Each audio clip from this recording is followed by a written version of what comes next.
Good morning, everyone, and welcome to our SWAC football head coaches media session for Monday, November 7th.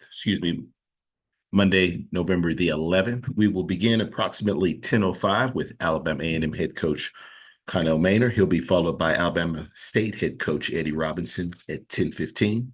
Coach Cedric Thomas will join us at 10:25. Coach Raymond Woody with Bethune-Cookman will be at 10:35. Coach James Colsey will be at 10:45.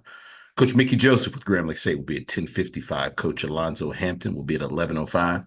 Coach Kendrick Wade will be at 11:15. Coach Bubba McDowell will join us at 11:25. Coach Terrence Graves with Southern University will be at 11:35. Coach Chris Dishman with Texas Southern will be at 11:45. And Coach T.C. Taylor with Jackson State will conclude our list of coaches that will join us today. He'll be at 11:55. We're a few minutes ahead of schedule. We'll pause momentarily. Appreciate your patience.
Once again, for all of our immediate participants, if you do have any questions for our coaches, we ask that you please utilize the raise your hand feature to get your question in the queue. Please limit your questions to one initial question. If there are several other questions there in the queue, feel free to raise your hand. If there's additional time allotted, we'll work our way back to get some additional questions answered. With that being said, so happy to be joined by Coach Maynor with Alabama A&M. Good morning, Coach.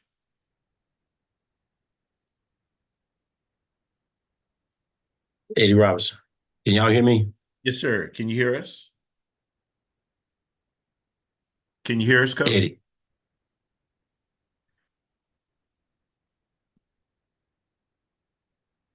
Coach, can you hear us? Mic check. Okay, I think we might be having some coaches hearing our audio here. Say something. Eddie Robinson. Your mic is picking something up. You did not have it out, so turn your camera off. Let me the volume. Click right there. It's on. Hey, Brian, can you hear Coach? I can. Okay, I don't think he can hear us. Okay.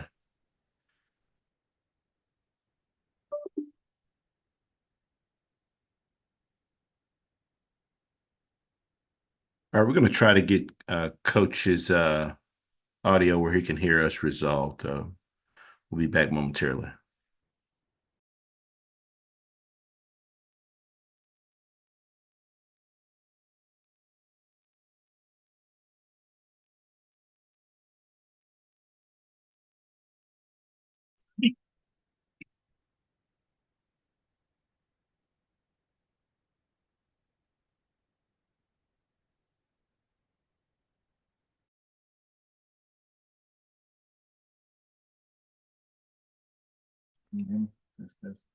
Yeah.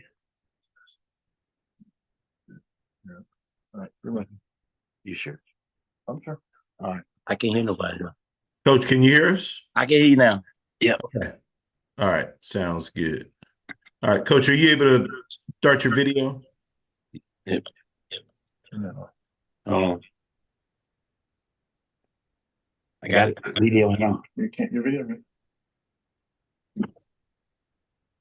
It's okay. It's on. All right. You Okay. hear me, Andrew? Yes, sir. Can you hear me? Yes, sir. Okay, sounds good. Good morning, Coach. Good morning. How you doing? Doing great, Coach. Appreciate you taking some time to join us. Coach, if you could start us out with an opening statement, recapping your team's most recent outing versus Arkansas Pine Bluff. Yes, sir. We went to Arkansas Pine Bluff, and we knew they had a good home record this year. They were 3-1 at home, and Coach Hampton is doing a tremendous job with those guys. Got them playing hard. They got a good offense with that quarterback and the receivers. Not only 11, but one can play too. And then defensively, they just fly around, man. I got a good football team. He's doing a good job of getting that program turned around. They wanted to toss. They kicked off. We kicked off to them, and they went down and got a field goal. We got the ball and threw an interception the first play of the game, man, and gave them a short field. And our defense did a great job of holding them to a field goal attempt and hit the upright. So it's still 3-zip game. We get the ball, go down and score. We up 7-3. Then they go down and score and make it 7-10. So we got a good football game going. We go down and score 14-10. We score again, make it 21-10. They get a pick six. It's 21-17. We got a ball game, man, and then we get two late scores in the first half to kind of separate a little bit there, 35-17. And second half, I told the guys the game ain't over. We got to keep playing, and we came out and basically scored a couple more touchdowns in the second half, and was able to make a few more plays than they were, and just lucky and blessed to be able to get out of it with a W. It's hard to get wins and even harder to get them on the road. So we was very satisfied with getting a W this week. Appreciate those opening comments, Coach. We'll now up the floor for questions. Please utilize the raise your hand feature if you have a question for Coach. Floor is now open.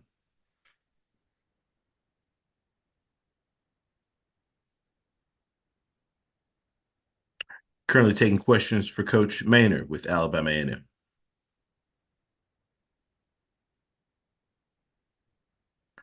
So, Coach, obviously, offensive production. Once you guys got going, just the running game there with Eaglin. Can you talk a little bit about his performance?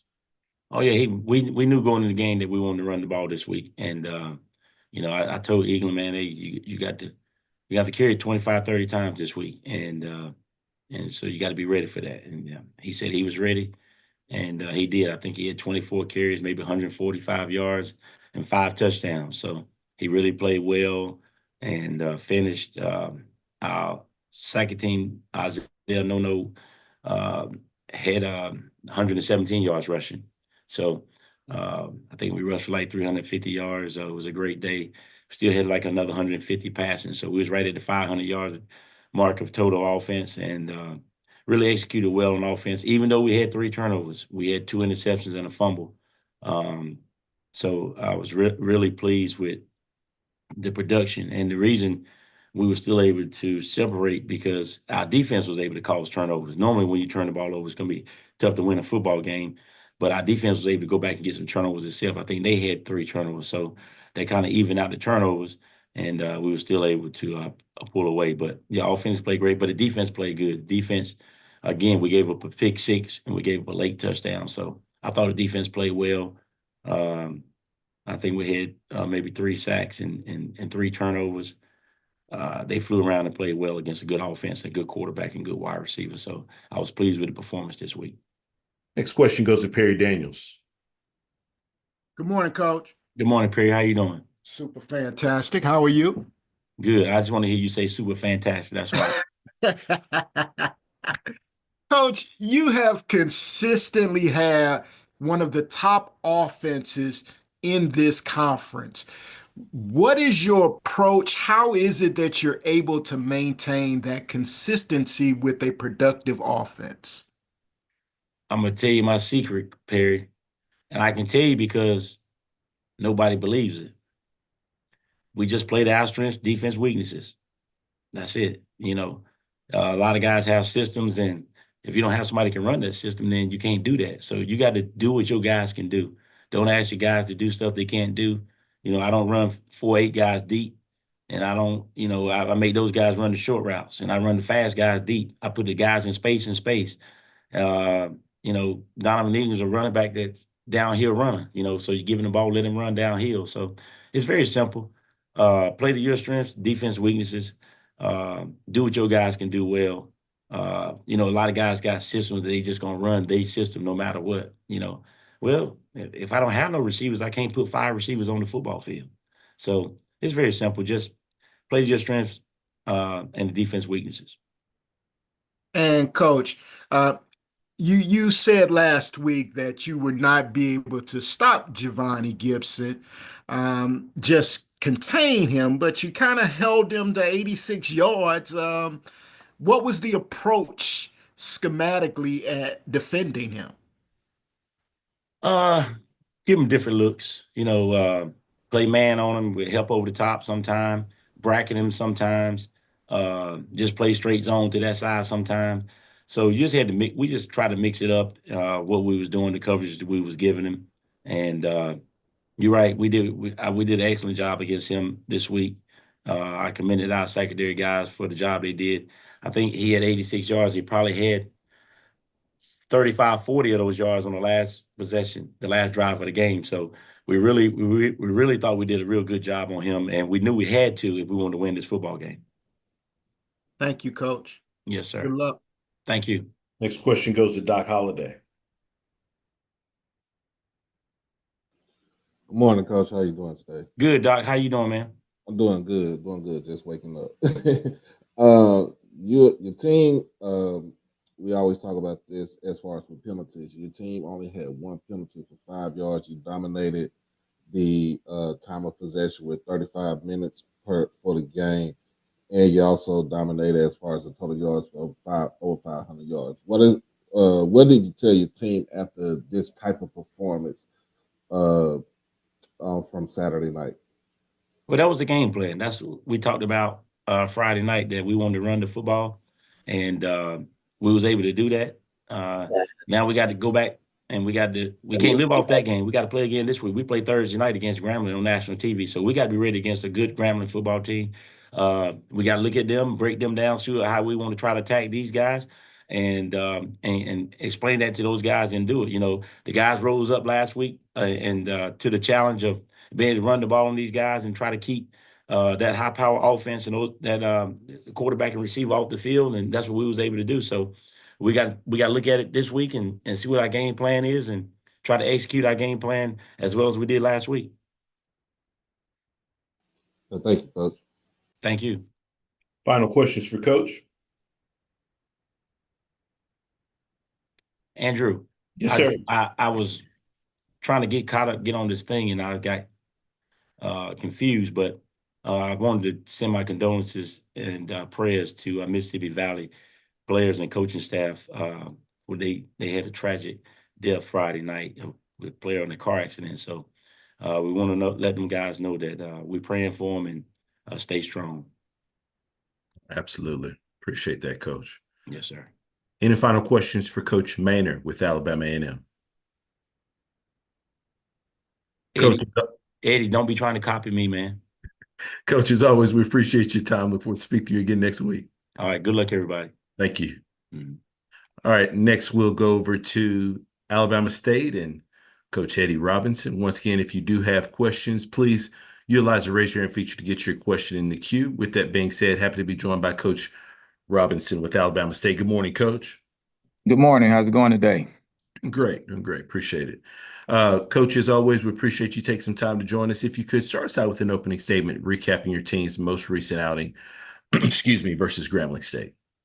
Yeah, just starting off, following up with the words of Coach Maynor. Definitely want to have our condolences out to Coach Wade and sent him a text in the Mississippi Valley, coach's staff, family, friends, the whole university, and the players. We know that's a extremely difficult situation, and also right up the road from us, Tuskegee Institute. I'm sure everybody saw about the homecoming issues that they had. So we just want to make sure that all of our student athletes and HBCU students and people in general are safe on this Veterans Day. So getting into the game, went to Grambling State University, hadn't been there in quite some time.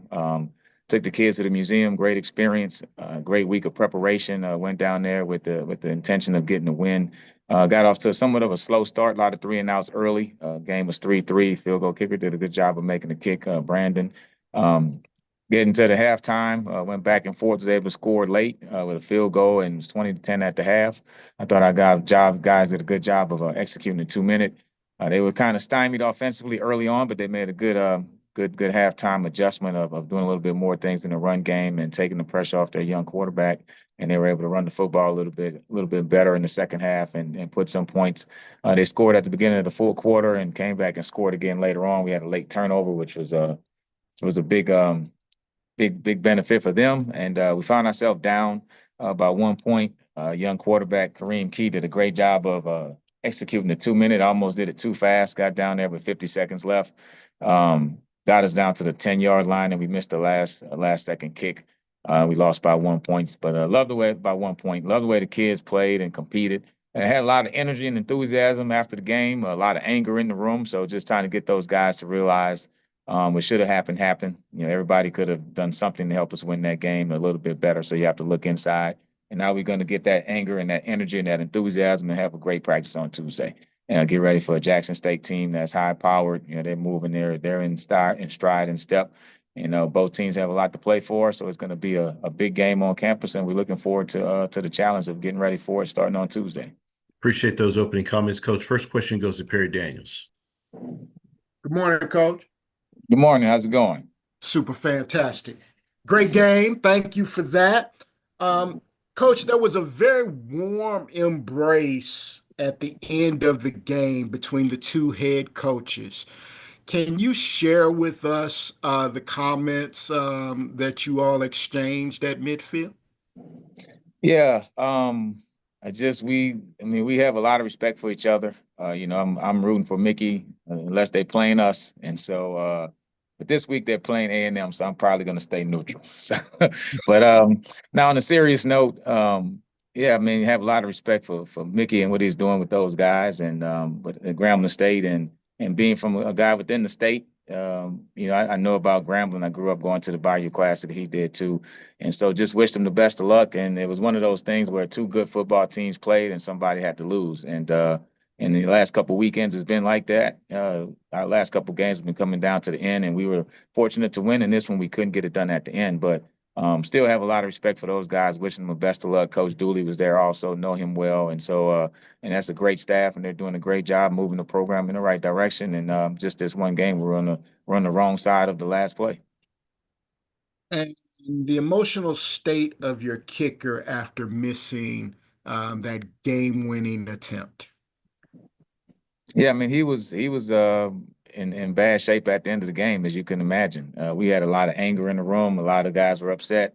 You know, our expectation was go down there and to win the game. And when you put that much into it, and I just had to let those guys know be in control of yourself at all times. That's my rule number one in life. And you got to have that type of mentality. And so we pulled them all together, let them know there's going to be other things that's going to happen in life that's going to be worse than this, than losing this game. And you have to be able to adjust to it and make those right decisions in those key times. And so it was a life lesson for a lot of people in the room. And I've been on some tough losses, but this one was really, really hard. And but with my kicker, he bounced back yesterday. It's going to take 24 hours for him to get there. And last night, talking to him, he said, "Yeah, coach, I'm ready. I got to make the next kick." And so I loved his approach. But that night, yeah, he was messed up like all of us. But it's football, it's life. Sometimes it doesn't go your way, and that's why you appreciate the win so much. Because when you have those tough losses, you understand how much you put into it when it doesn't work out. Thank you, Coach. Good luck next week. Appreciate it. Next question goes to Doc Holliday. Coach Robinson, how you doing today? Doing well. How's it going?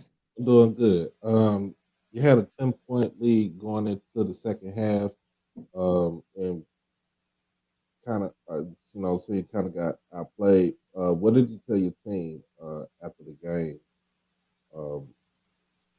about keeping leads and just going out there and doing what they're supposed to do?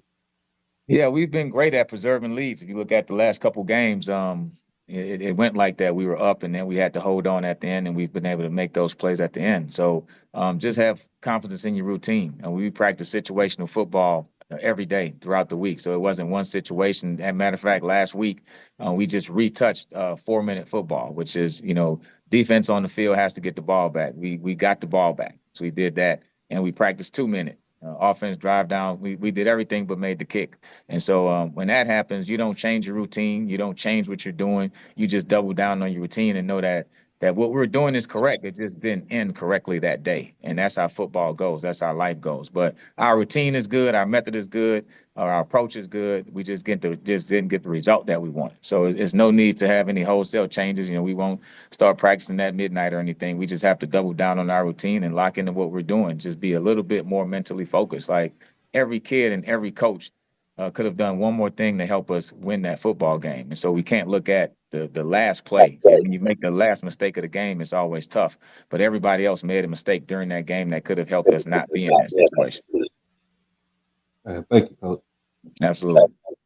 Next question goes to Keisha Kelly. Hey, Coach. Good morning. How are you? Good morning. Good. So you talk about situational football. Y'all head back home, or you're back home to play in Montgomery. Is there anything that you've seen with this Jackson State team that you are worried about?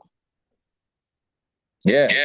They have some scary players. And when I say scary players, is those guys who can touch the football and they can go 80 yards at any time. So we know we'll have to be perfect on defense. And that's what we're telling our guys this week. If you get in the wrong gap, you don't hold contain, you don't cover your guy, it'll be a house call. And so I think when you're playing those type of guys, it always makes you nervous because they can go the distance on any play. They're a big play offense, but at the same time, they can run the football and be methodical. And they have some talented guys on defense that have come out there and play hard. They're well coached. They're right at the top of the Eastern Division for a reason. So we know it's going to be a tough, physical, hard game that we have to come well prepared for. We got to play mentally smart and physically smart. I think if we just play physical and not win the mental aspect of the game, then we'll be in trouble. And so we'll get the guys up ready to play. It'll be a great atmosphere in Montgomery, so we're looking forward to it. I know they're looking forward to it. So it'll be a great SWAC football game, and we're up for the challenge. Thanks, Coach. Good luck. Thank you. Final questions for Coach Robinson with Alabama State. All right, last question goes to Perry Daniels. Hey, Coach, on that last kick, was there any consideration on the down prior to that to center the ball in the middle of the field? Yeah, it was, and that's why we had that rollout going to the right. And it was one of those situations where Kareem, young quarterback, he learns from every mistake. And earlier in the game, he held the ball too long, right, rolling out to the right. And his mindset was, "Hey, I'm gonna get it out my hand quick," which he did, and give ourselves a chance to make the kick.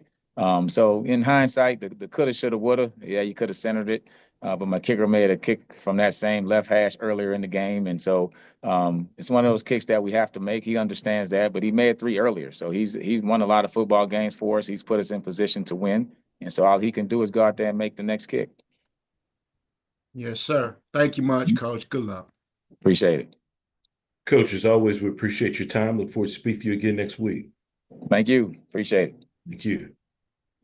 All right, next we go to Alcorn State and Coach Cedric Thomas. Once again, if you do have questions, please utilize the raise your hand feature to get your question in the queue. If you do see that there are several questions already in the queue, please limit your questions to one initial question, potentially a follow-up. If we've got additional time, we'll work our way back around to get additional questions answered. With that being said, happy to be joined by Coach Thomas with Alcorn State. Good morning, Coach. Good morning. Coach, as always, we appreciate you taking some time to join us. If you could start us out with an opening statement, recapping your team's most recent outing versus Texas Southern. Yes, sir.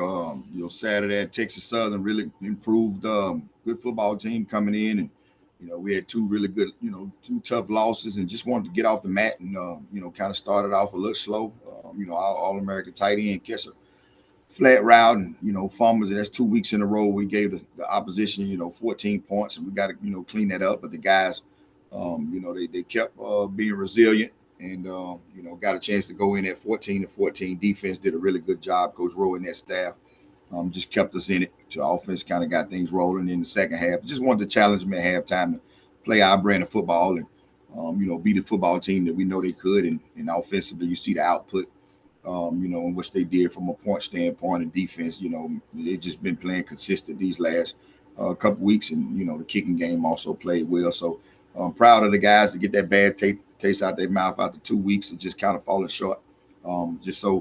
I'm excited about, continuing to get better and going out tomorrow and righting some of these wrongs and finish this thing up strong. Appreciate those opening comments, Coach. First question goes to Jim Klein-Peter. Yeah, Coach, your team's still in the race. I mean, is there still a good vibe that way? Do they still talk about being able to finish and become the West champ?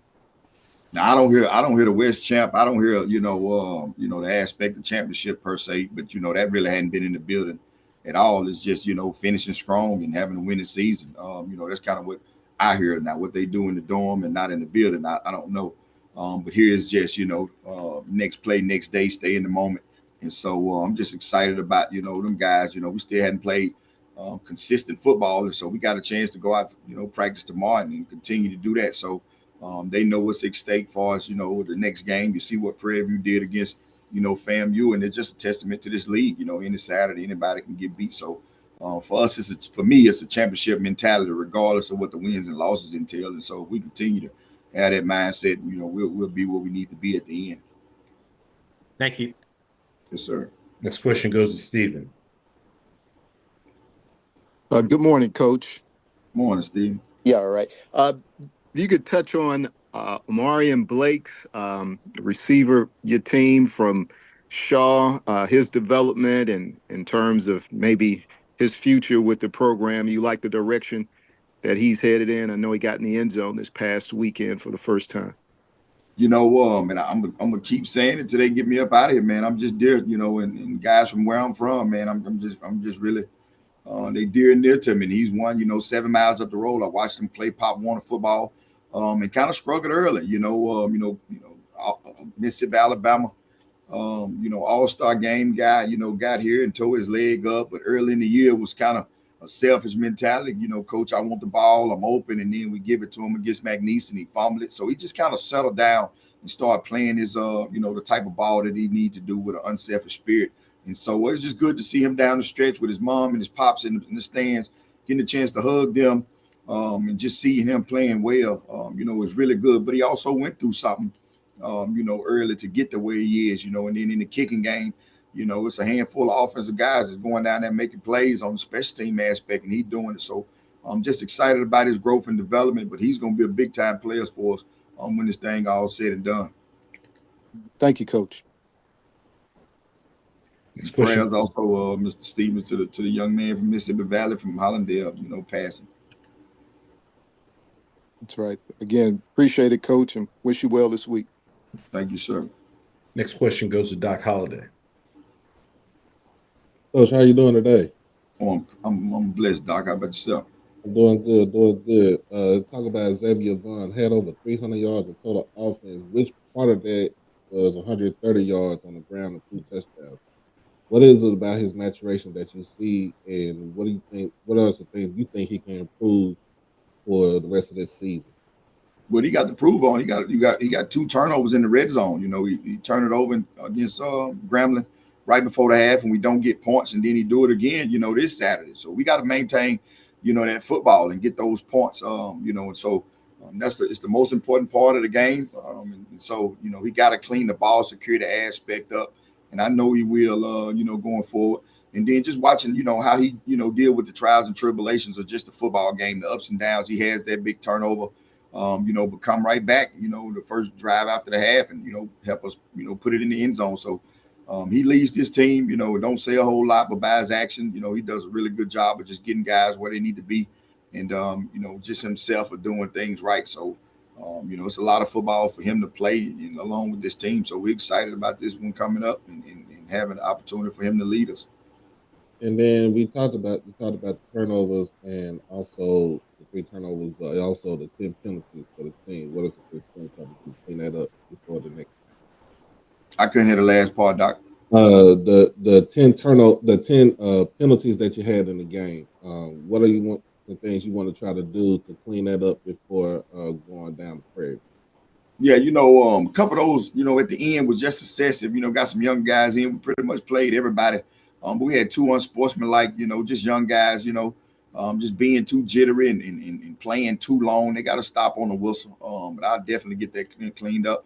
Then we had, a couple false start penalties, wideouts not getting set. We're trying to go fast, so we got to do a better job just from a meeting standpoint to make sure we got the operational, output where it needs to be, where everybody, is set. And so we'll start tomorrow cleaning that up because, it's a lot of plays and that can be successful as being called back because we're moving and not doing things from a discipline standpoint. So we'll make sure we, towel that up, as we go to play this really good team down in Houston.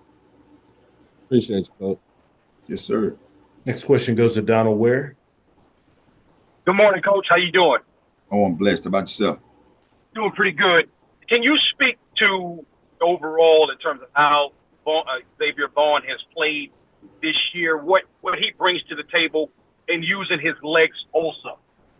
Dual threat guy, just take commands of the system. He's been in the system for, 3 or 4 years now. Gets everybody involved. If you take away just that Southern game, man, that really good defense kind of got him rattled and had a turnover, really 2 turnovers, he's been consistent for us. He's throwing the ball better. You see him hit Tyron on the deep ball Saturday. You see him move around with his legs, but also make some plays with his legs and throwing the football. And so, he's a really good football player. He gives us a chance to win every Saturday. So he just got to work on the turnovers. We can't get a ball to these really good teams, in this league. And so he got to continue to hold the ball and make good decisions with it. But, man, really good football player, and just glad we got him a part of the program. All right. Thank you, Coach. Yes, sir. Next question goes to Perry Daniels. Morning, Coach. Morning. Coach, we've often talked about Malachi Bailey on this call, but he had another big game that's worthy of discussing. 3 sacks, a forced fumble. Talk about that young man and his play Saturday. I'd be remiss to just start with the person. He's Mr. Alcorn.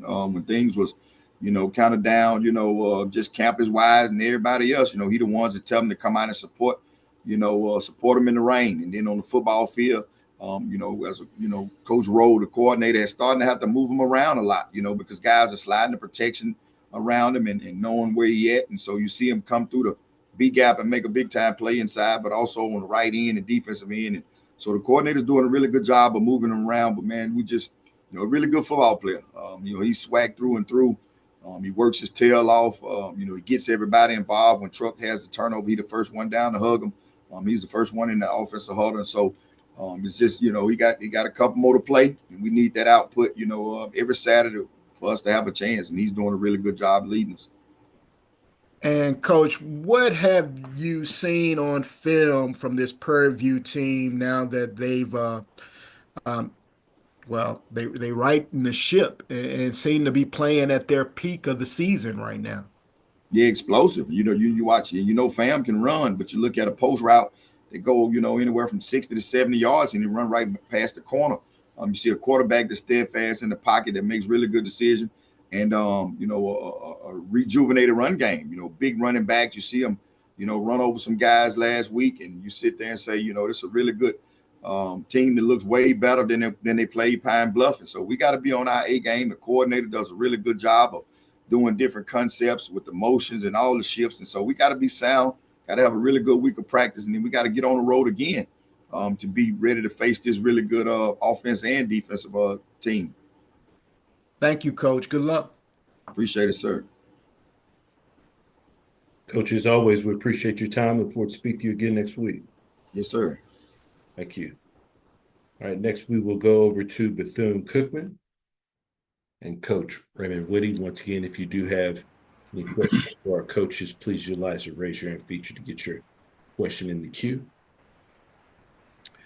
Coach, can you hear us? Yes. Okay, we can't see your video. Are you able to turn your video on? No.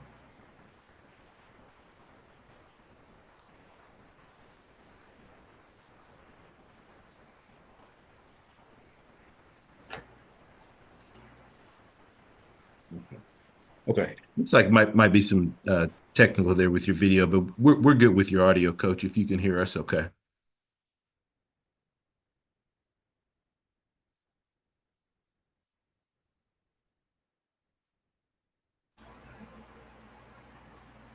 You can hear us, Coach? Yes, I can hear you. Okay, sounds good. We can get started. No problem. Okay. Coach, as always, thank you for taking some time out of your schedule to join us. Coach, if you could please start us out with an opening statement recapping your team's most recent outing versus Southern. Had three. Obviously, it was a good atmosphere. I mean, Coach Graves had those guys, playing hard. It was a good fought game.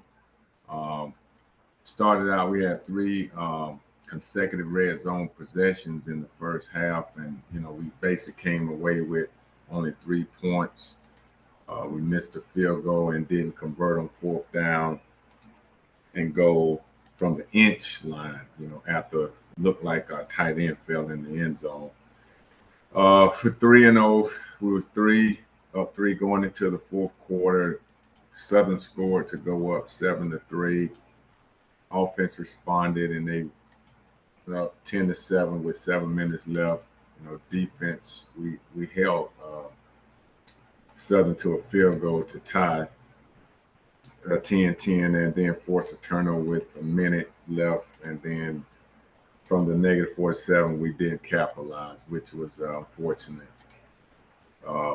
Southern scored, and then offense responded on the first play with Palmer TD, and then went the second overtime.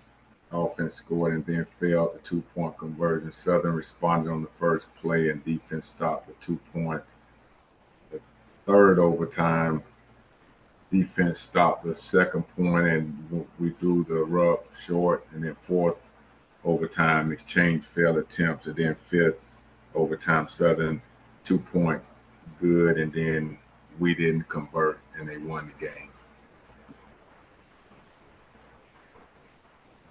Appreciate those opening comments, Coach. First question goes to Perry Daniels. Coach, what a fantastic football game. How are you today, sir? Doing great. I tell you, appreciate that. Yeah, the players fought hard. Proud of them. We just came up short. 5 overtimes. Yes, but you did what has never been done. Bethune-Cookman hasn't beaten Southern, and you almost pulled it off, Coach. How's the mood of your team after that game? Well, obviously they was, no more victories, right? I mean, they were disappointed because we was right there. But the ball didn't roll our way. But the guys, they believing, and that's the key. I mean, these guys, they come to work and go to work, and that's all I can ask. And like I said, we wish, we would have pulled that off, but hat goes off to Southern, and Coach Graves them for, winning it. Thank you, Coach. Good luck. Thank you. Next question goes to Doc Holliday.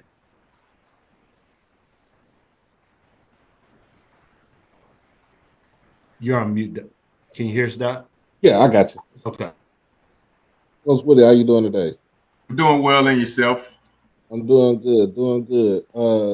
Tell me what did you tell your team after a game like this where it could have went either way, it could have went your way, either overtime. What did you tell your team as far as that goes? You mean after you say what did I tell them?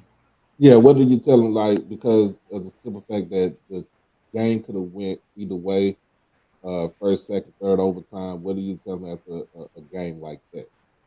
Well, like I tell them all the time. I mean, you still have to finish.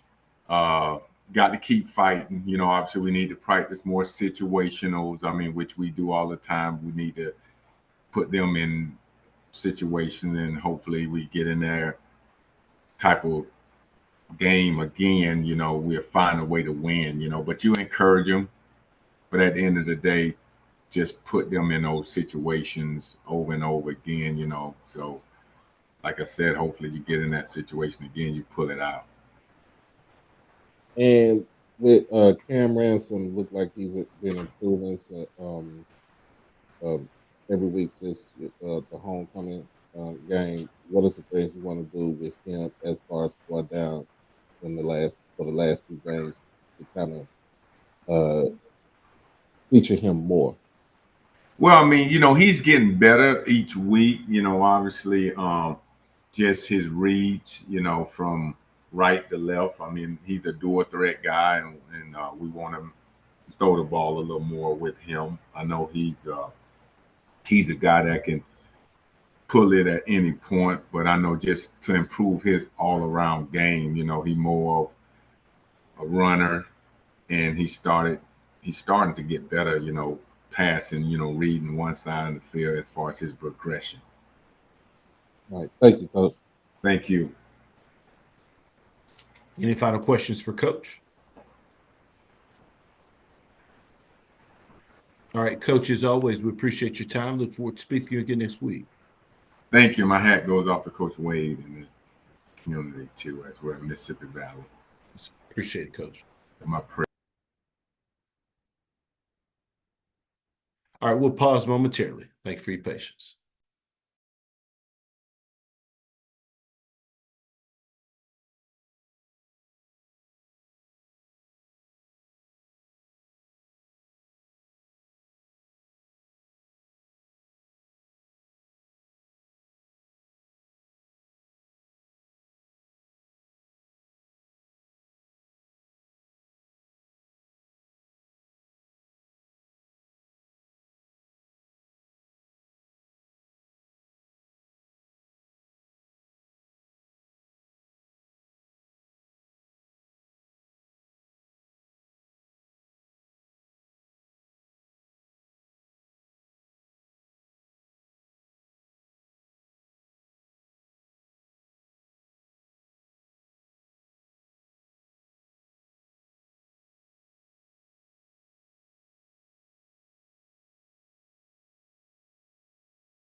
We are working to reach Coach Colsey with Florida A&M. We'll be back as soon as we're able to get him on the call. Thank you for your patience.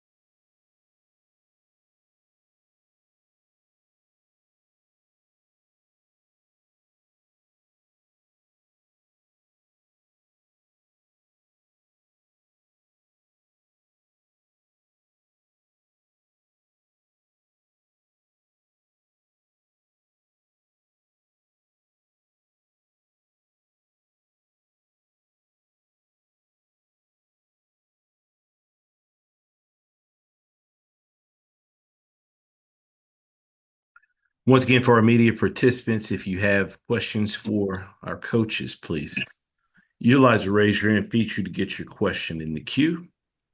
Please limit your questions to one initial question. If there are several questions, they're already in the queue. If there's additional time, feel free to re-raise your hand to get additional questions answered.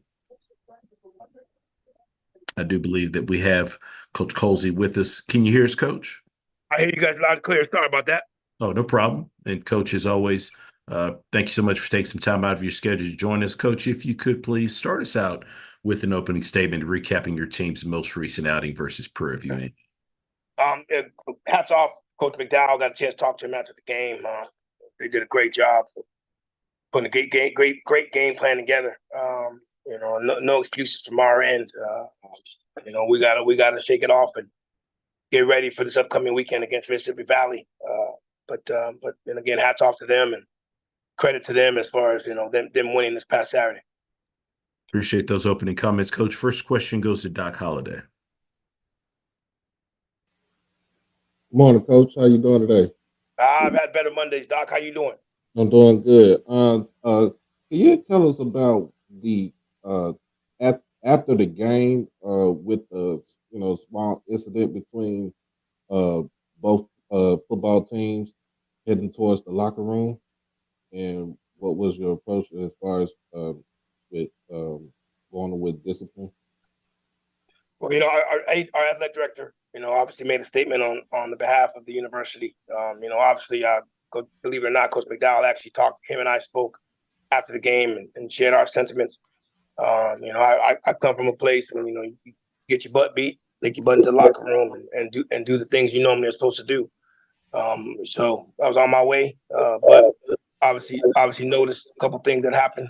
Went back out there to get it all situated. But as I said, AD made a statement about everything, and I think that's, and again, the stuff that Coach McDowell and I talked about.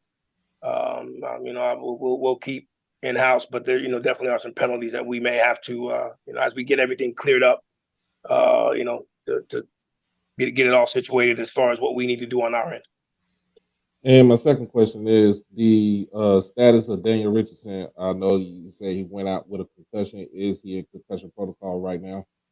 Yeah, well, he got knocked out, in the first quarter of the football game, and just watching him those first initial minutes, and obviously once he got back up, he was dinged up pretty bad, going through concussion protocol right now. We held him out of practice last night. This is our day off, amongst it being, a holiday. So we'll seek further evaluation on him in the next few days. I appreciate you, Coach. No problem, Doc. Next question goes to Perry Daniels. Good morning, Coach. Perry, how you doing, boss? I'm well. How are you? Hey, Yeah. Tough Monday, but we gotta get back going. Absolutely. Hey, Coach, so these two programs have played 3 times in the past 12 months. Is this developing into a conference rivalry? Yeah, Prairie View and us? Yes. Well, we obviously played them, 2 times last year, with one being the SWAC championship game. And obviously this past weekend, they were a team that we felt that we need to be ready for, right? I can't say how different the game would have been. When you're missing a guy who's leading the conference in passing, and got 19 touchdowns, and losing a guy like that early in the game definitely makes you adjust some things in your game plan. Right? But we knew going down there, Coach McDowell was going to have them ready.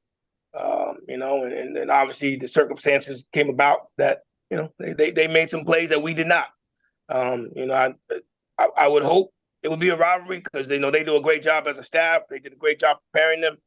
And obviously we'd love to get an opportunity to play them again. But I think in our schedule next year we don't play them again unless it would be in a SWAC championship football game. So if it does become a rivalry, we would hope that we will be playing each other again next year. For the SWAC championship, because that means both teams would have had the success they would have liked. But it was a very good football game. I thought they had a great atmosphere. There was obviously some sentiments of them trying to get us back from what had transpired over the last year with the 2 games that we did play. But again, they did a great job. Hats off to them. They took advantage of our mistakes. And Coach McDowell had them ready to go. And that's what I told them right when we shook hands at the 50-yard line. So I congratulate them for having them ready to go and having a great game plan on some of the things that we hadn't done well throughout the year. Thank you, Coach. No problem. Thank you. Next question goes to Kendrick Marshall. Yeah, Coach. You mentioned on Saturday that you're now hoping to finish out the season at 8-4, considering it doesn't appear right now there's going to be postseason play in your future. When you examine the season up to this point, what were some of the things from your estimation do you believe kind of held the football team back that you were not able to overcome? Well, I don't think we valued the football throughout the year. And that comes to bite you. I don't think we tackled well defensively. That comes to bite you, and I think over the last couple of years, with me as an assistant, and the head coach and defensive back, I don't think we won the hidden yardage battle that we normally would win throughout our special teams. So, you had some things this last couple of weeks where those things have come, even though we won football games with it. It hit its head this past weekend. We had turnovers, we had some injuries, hidden yardage wasn't where it needed to be, and there was a couple times, on Saturday we needed to make some really, really good tackles just to keep ourselves in the game, and we didn't. So, at times it may come in bits and pieces, and then at times it hits you all at once. And this past Saturday, it hit us all at once. And my follow-up question to that is, Coach, what was there maybe some deficiencies with not being able to stop the run earlier in the season and not being able to run the ball early in the season that kind of led to some of the issues you guys had with slow starts and not being able to finish in a lot of games coming down the stretch? Well, I went back to that. I went back and looked at that stuff, believe it or not, last night, just looking at some things early in the games, seeing where we were. When you put stuff up on film, right, and you got some quality, you got some great coaches, throughout the SWAC and throughout the HBCU culture. You got guys that are going to look at the film and they're going to see what you do well, and they're going to see what you don't do well. And then when you go week by week, right, they're going to see what you don't do well, and those are the things that they're going to harp on. So, the offense are giving us some different alignments. Defense is giving us some different alignments, and we expect certain things when we play them, and then when they play us, they do some things that are a little bit different on both sides of the football. So, credit to the staff. They're doing a great job of looking at some of our deficiencies and and are taking advantage of it. But on top of that, right, we had some things that early in the year as we were getting ready, we didn't take full advantage of, and again, it's coming back to bite us a little bit, and it's up to me as the head football coach of this team to make sure we finish this season strong, and then make sure we take care of those deficiencies moving forward as we get ready for 2025. I appreciate it, Coach. Any final questions for Coach? Coach, as always, we appreciate your time. Look forward to speaking to you again next week. I appreciate you guys, and good luck to everybody this upcoming weekend. Thank you. All right, we now go over to Grambling State and Coach Mickey Joseph. Once again, if you do have any questions, please utilize the raise your hand feature to get your question in the queue. With that being said, happy to be joined by Coach Joseph with Grambling State. Good morning, Coach. Good morning. How you guys doing? Doing great, Coach, and thanks so much for taking some time out of your schedule to join us. Coach, if you could, please start us out with an opening statement recapping your team's most recent outing versus Alabama State. Well, just on our end, another tight game. We expect every game to be like this. Take your hat off to my kids and to my coaches. Not they didn't panic. Because we've been there before, and to continue to fight to the end. At halftime, I think the butt chewing that they were giving each other, really worked because they was holding each other accountable. And I think that's hard, with this generation that they don't hold each other accountable. But at that time, we were down by 2 scores. They were holding each other accountable, and I asked them just to play 1 quarter at a time because I know they wouldn't quit. But I want them to be mentally strong for 1 quarter at a time. And we stayed in the fight, and finally, the kid missed the field goal. Probably was a chip shot for him. Don't know what went wrong with him.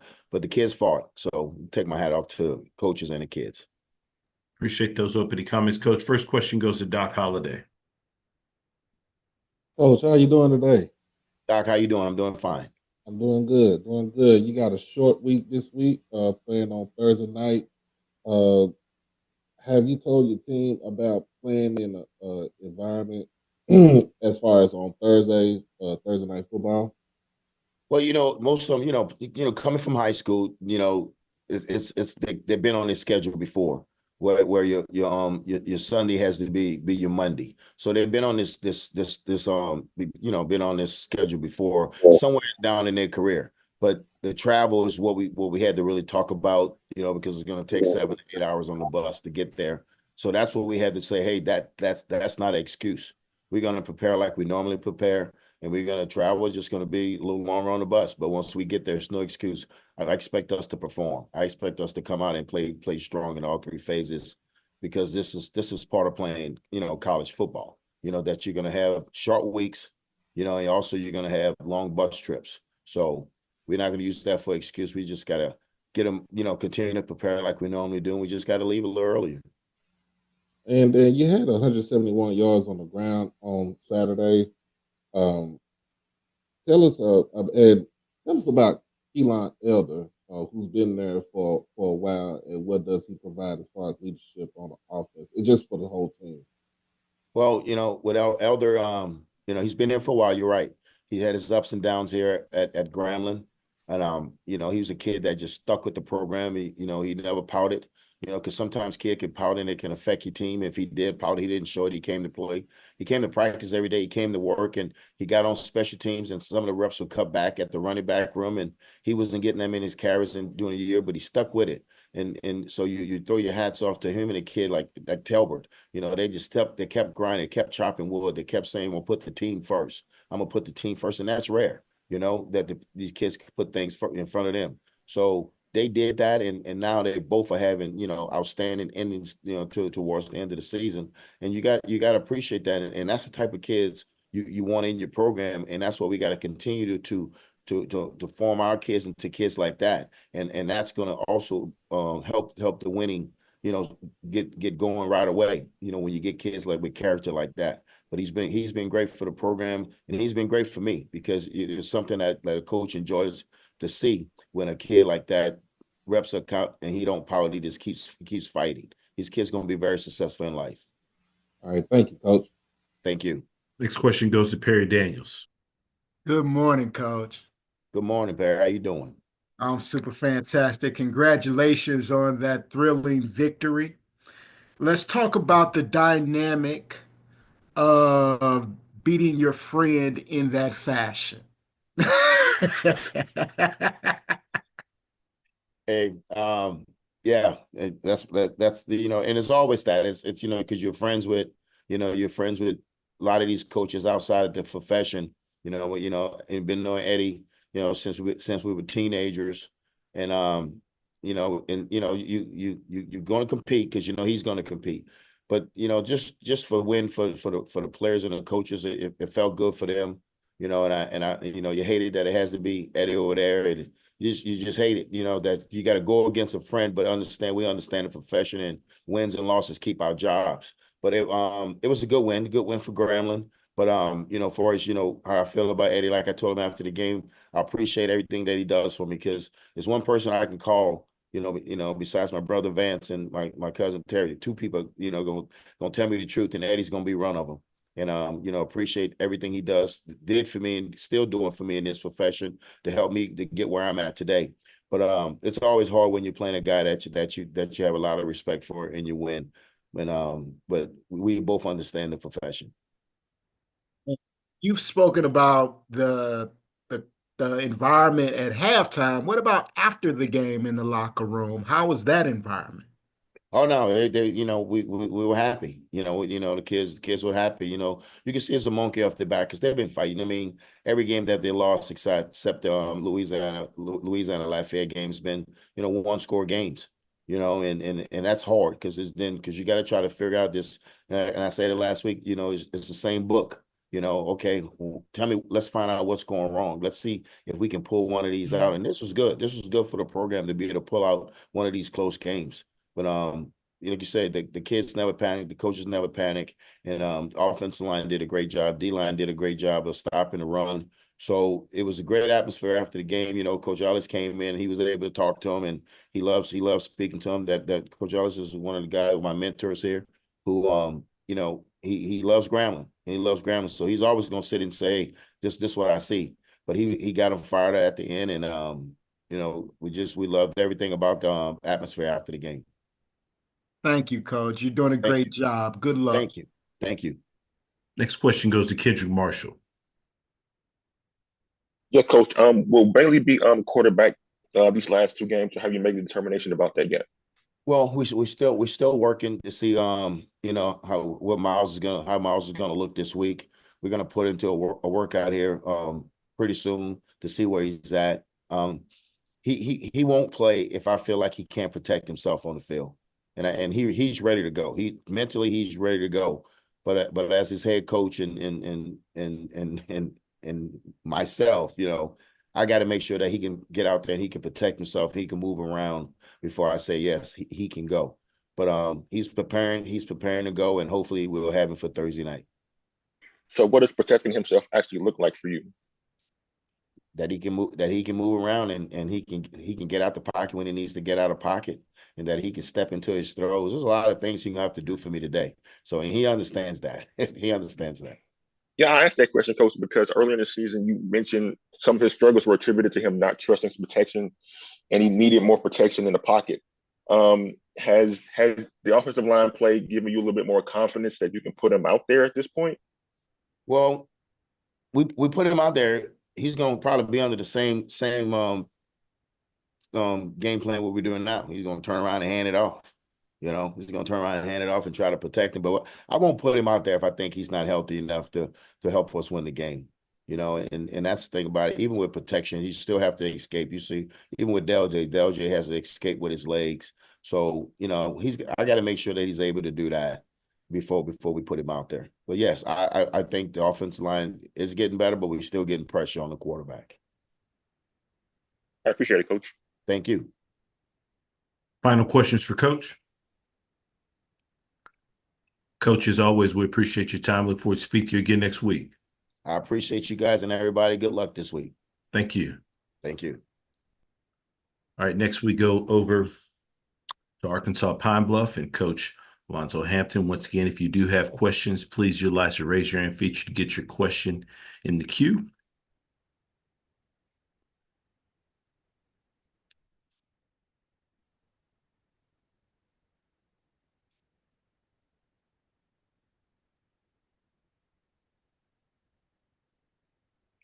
All right, good morning, Coach. Hey, it won't let me start the video. Says you had stopped it. Okay, hold on one second, Coach. Yeah, that's you, Andrew. Yeah, come on, man. All right, let's see if we can get it. There you go, All Coach. right, yeah, Andrew, you the one been tripping everybody up. Yeah, we figured out who it is. It's you. Appreciate you taking some time to join us, Coach. If you could start us out with an opening statement, recapping your team's most recent outing versus Alabama A&M. Obviously, the game didn't turn out the way we wanted. We had every opportunity to win the game. Got 3 turnovers early in the game. Had a chance to probably be up at least probably 14-3 or somewhere 17-3. Had the turnovers early, didn't capitalize on them. Got the ball down there in the red zone, first drive, get a penalty, get the field goal. We get the interception, ball's on the plus 30. Get 2 penalties, get backed up, miss a 45-yard field goal. They go down and score. Then we take the ball back and go score. Just a lot of missed opportunities, but we'll give Alabama A&M credit. Obviously, that team is a really good football team. I don't know how they're in the position they're in with the way they got some really good players over there. So hats off to Coach Maynard and his team, and we just got to get better. Got a really good opponent. We got to go down to Baton Rouge. See my good friend, Coach Miller. I used to be his GA when I first started coaching here at UAPB, and they're done a good job. Coach Graves, they're winning the games, the close games, and that's what it's about in this league. You don't have that much separation. amongst the top teams, so it'd be good. Excited about it. Appreciate those opening comments, Coach. First question goes to Tanner Spearman. Good morning, Coach. Talking about Southern, they've got one of the best pass rushers in the league, and Kelby Givens. What do you guys got to do with the difficulties you've had in pass protection, to minimize his impact on this game? And with your rushing offense being better the past few weeks, is that something that you can use to help with that? We got to rush the ball better. We got to strain harder on blocks. We got to get the ball out of our hands quicker. Southern defense is really, really good. Coach Miller does an outstanding job. No, I turned it on. Coach Miller does an outstanding job with that defense. Coach Graves, a defensive-minded guy. And we got our work cut out. But, I mean, we got some things. We got some players. But we need to be able to protect and get that ball out of his hands, let Makai be able to see what's going on in front of him. And we got to be able to run the football. It's like really disappointing. We had a 4th down, 4th and 2. Man, we don't block a guy, unblock, man. The Alabama A&M game is frustrating. But, we'll take this day and continue to watch film on Southern. They're really good. And it's the reason they're the best team in the West. They don't panic when they get down. They're going to be in every game. The quarterback's good. The running backs are good. And defenses, they're really good. So we got to come ready to play.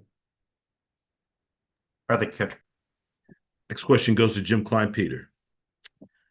Hi, Coach. Would you talk a little bit about this connection between Higgins and Gibson and how that has developed? And, did you see chemistry there right away between those two?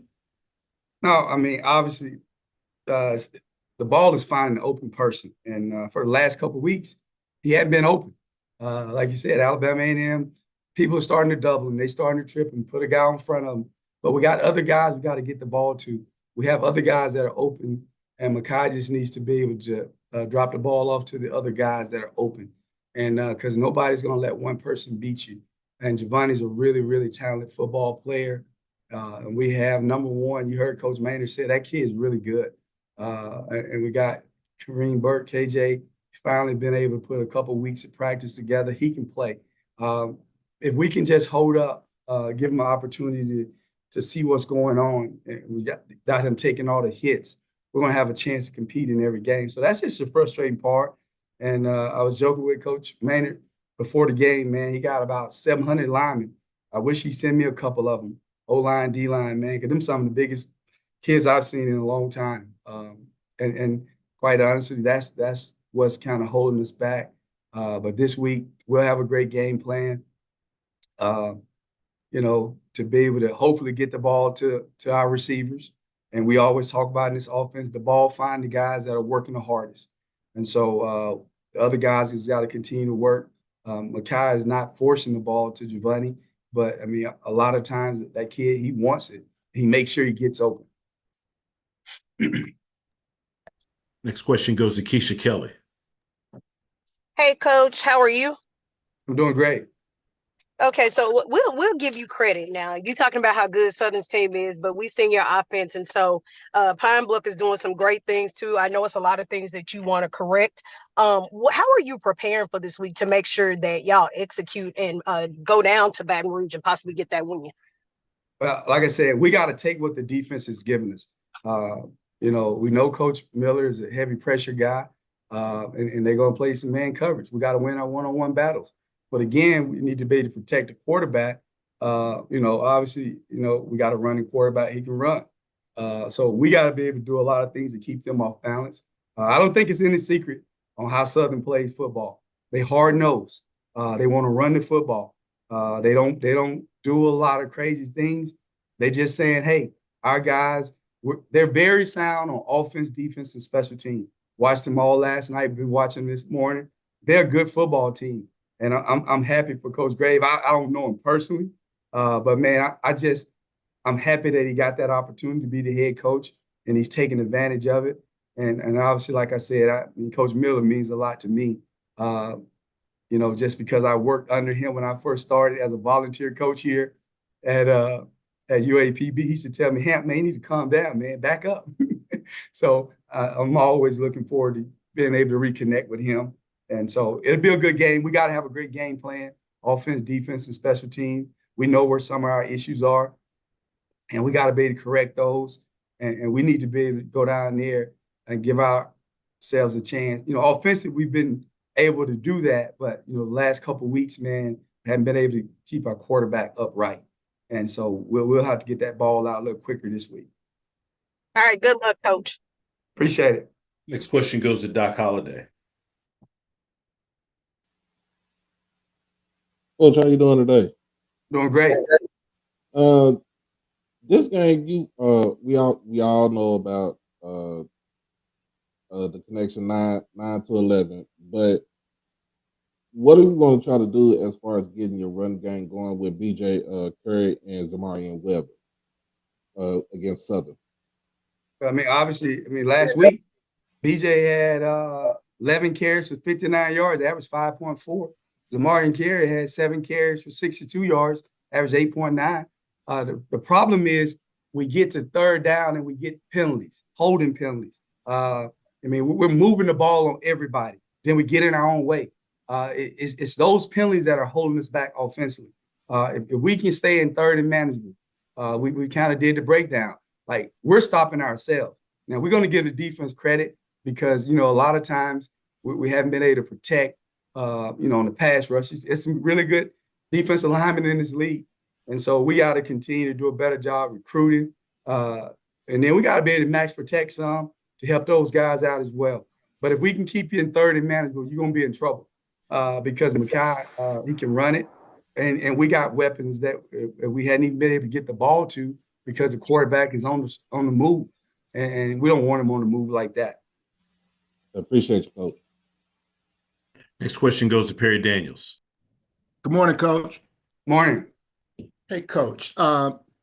We talked about your offensive line, but your defensive line is last in the SWAC in sacks. Yep. Talk about what you're going to do there to increase that productivity.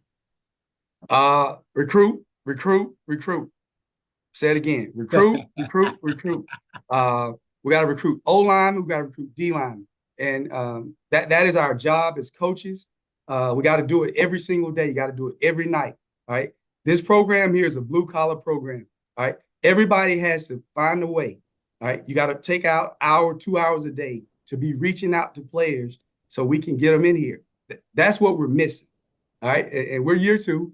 First year we lost big. Now we're losing close. Now we got to turn the program around. We got to go out and recruit players. You shouldn't even be sleeping, honestly.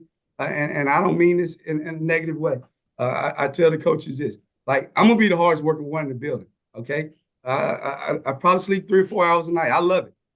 I signed up for it. I want this opportunity. But how are we going to do it? We got to go out and get offensive and defensive linemen. So that's our only concern, offensive and defensive linemen. We'll find receivers. We'll find quarterbacks. All right, we happen to have 2 good ones. But if you don't get O-line and D-line in this league, you're out of luck. And so that's where we're at. We're out of luck right now. And so we're being very creative in the things that we're doing. But, that's why we only got 2 sacks. We don't have a guy that can rush the passer like that. We don't have O-linemen that are strained on the block that can knock people off the ball. And so we're just being creative with the things that we have. We know our challenges, but we take those as opportunities to be able to go out and flip this program. Thank you, Coach. Final questions for Coach. Coach, as always, we appreciate your time. Look forward to speak to you again next week. Oh, yeah. To my guy, Coach Wade, man. Had a chance to talk to him yesterday through text, praying for you and your staff.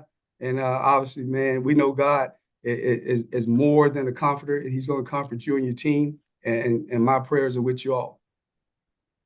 Appreciate it, Coach. All right, next we go over to Mississippi Valley State, and Coach Kendrick Wade. And Coach, much like many of the coaches on the call, just want to send our condolences here from the conference office on the loss to your program. Yes, sir. Thank you. Thank you so much. Coach, as always, we appreciate you taking some time out of your schedule to join us. Coach, if you could start us out, excuse me, with an opening statement recapping your team's most recent outing versus Jackson State. Well, first of all, just want to thank everybody for reaching out.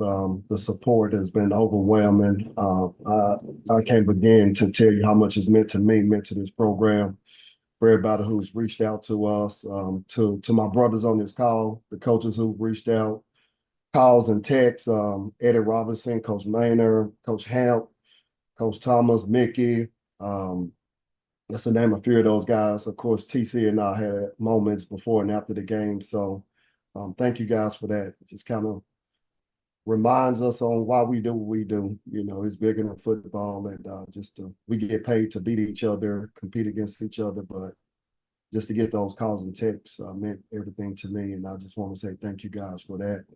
I'm so proud of my team. Went down and played hard, went down to Jackson, played extremely hard. You know, it was tough circumstances to go and play this game, but we did it. We woke up that morning to some tragic news, and you know, a few hours later, I told them we got to get on the bus and we got to go play a game. And those guys went out there and they did what we asked them to do. Came up short. Jackson State, really good football team. I said it last week. I think they're the best team in the SWAC. They're big. They're physical. TC doing a really good job with their program. So again, it was tough, you know, but tough times don't last. Tough people do, and you know, we getting ready for FAM. We turn our attention to FAMU. Appreciate those opening comments, Coach. First question goes to Keisha Kelly. Hey, Coach. First, I'll offer my condolences as well in the loss of a player. I know how tough that can be. My question is, how are the players handling it as far as like their mental health? Because that's a lot to deal with. How are the players handling it as well as the coaches? Yeah, I mean, we all dealing with it. I mean, you know, it takes time. You know, you're talking about grieving. I mean, it's a process. So we didn't do anything football related yesterday. We didn't watch the film. We didn't lift weights. Didn't do anything. Brought our pastor in, and we got some professionals coming in. Just kind of talk to the kids and make sure that they're in a really good headspace. It's tough, you know. So again, as coaches, it's tough for us as well. Particularly head coach. I'm hurting, but I can't walk around and have my chest down, and you know, I can't look defeated, because if I do, then they're going to do the same thing. So I have to be strong right now, and I got to be strong for those kids. So you know, we're all hurting, but we're dealing with it. And like I told them, these times don't last. Tough times don't last. Tough people do, and God never put more on us than we can handle. So we dealing with it. All right. Well, prayers to you and that Mississippi Valley family. Yes, ma'am. Thank you. Next question goes to Stephen. Good morning, Coach. And again, heart goes out to you and your players, as well as the Mississippi Valley State family. Could you touch on the type of person that Ryan was and kind of player he was, and in terms of what he was like off the field as well? And I mean, personality through the roof. Real likable kid. Any room he stepped in, it was better. You know, his just energy. I mean, very affectionate. Man, a great young man, very respectful. Very popular kid. I mean, around this campus, I mean, Ryan Quinnen was probably one of the most popular kids on this campus, just because who he is as a person. Man, hardworking kid. Very talented kid. I was talking to Ryan about going to SWAC Media Day next year. So when the season started, just kind of talked to Quinn about going out, having a great season, and possibly him being the guy to go with me in the SWAC Media Day. But a really good kid, well respected, and you know, he'll be missed for sure. All right, thank you, Coach. And again, my heart goes out and wish you well during this difficult time and moving forward. Yes, sir. Appreciate it, Steve. Next question goes to Doc Holliday. Good morning, Coach. How you doing today? Doc, good morning. Good morning. Again, giving my condolences to you and to the program. Perry, I think Perry got my question already, but as far as him being a team leader, how was he a team leader as far as getting guys Can you going? speak up, Doc? Oh, how was he as a team leader getting guys going on the team, on the field, practice, classroom? how was he as far as just a student athlete all around? No, man, he was really good. I had good grades. Man, he just was an energy guy. Like I said, whenever he stepped in the room, he was goofy. He was funny. He was a funny dude. Like I said, players love being around him. I mean, he's gonna dance. He's gonna crack jokes. He just through and through. He was a really good kid. He was a really, really good young man. And man, I just have to just give respect to his mom, the way she's handled this, to lose her baby, and been talking to her every day. And the way she's handled this thing has been amazing. She did a great job raising that young man. He have a twin brother.